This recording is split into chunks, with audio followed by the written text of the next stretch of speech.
রোশনাইয়ের আশীর্বাদের সময় আরণ্য রোশনাইয়ের হবু বরের সাথে রোশনাইয়ের পড়াশোনার বিষয়ে কথা বলছিল, কিন্তু উনি কিছুতেই রাজি হলো না। রোশনাই রাগ চোখে আরণ্যর দিকে তাকিয়েছিল, অশ্রুভরা চোখে রোশনাই আরণ্যকে দেখছিল। এদিক দিয়ে রোশনাইয়ের একটা আশীর্বাদের হার উঠল, ডায়মন্ডের মিষ্ট। ওরা সবাই অবাক। তো রোশনাই হারটা পরবো না, তখন জাহ্নবী জোর করে হারটা পরিয়ে দিল।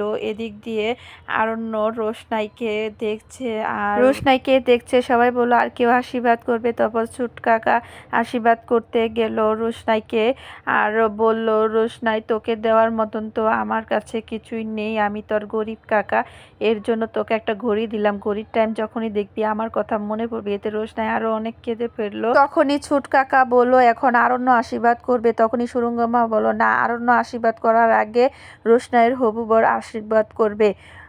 তারপরে রোশনাইয়ের হবু বর যখন আশীর্বাদ করলো, ওনাকে প্রণাম করতে বললো অনেকবার, কিন্তু প্রণাম রোশনাই কিছুতেই করলো না। এতে সবাই বলল রোশনাই প্রণাম করো, তাও রোশনাই প্রণাম করলো না। কিন্তু যখন আরণ্য আশীর্বাদ করতে গেল, তখন আরণ্যকে দু হাত দিয়ে ধরে প্রণাম করলো আর মাথাটা পায়ের দিকে ছুঁয়ে অনেক কান্নাকাটি করছিল। রোশনাই এরকম দৃশ্য দেখে সবাই অবাক হয়ে রইল। গরিমা আর সুরঙ্গমা তো এতে অনেক রেগে গেল, কিন্তু রোশনাই কিছুতেই পা ছাড়ছে না।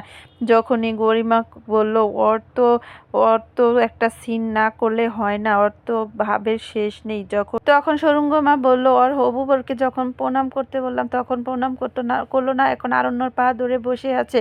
মিনি তো অনেক কান্না করছে। রোশনাইয়ের এই কান্না দেখে সবারই খুব কষ্ট হচ্ছে, যারা রোশনাইকে ভালোবাসে। বড় মা, জেঠুমনি সবাই কান্না করছে। আরণ্য চোখ ভরা জল। আর গরিমা খেয়াল করলো, বলল আরণ্য তুমি কান্না করছো। এখন আরণ্য সবার সামনে কিছু বলতেও পারলো না, রোশনাইকে সান্ত্বনাও দিতে পারলো না। অনেক পরিশ্রম করে ভিডিওটা বানাই, প্লিজ তোমরা একটা সাবস্ক্রাইব করে দিও, তোমার সাবস্ক্রাইবার আমার অনেক উপকারে আসবে, প্লিজ প্লিজ প্লিজ।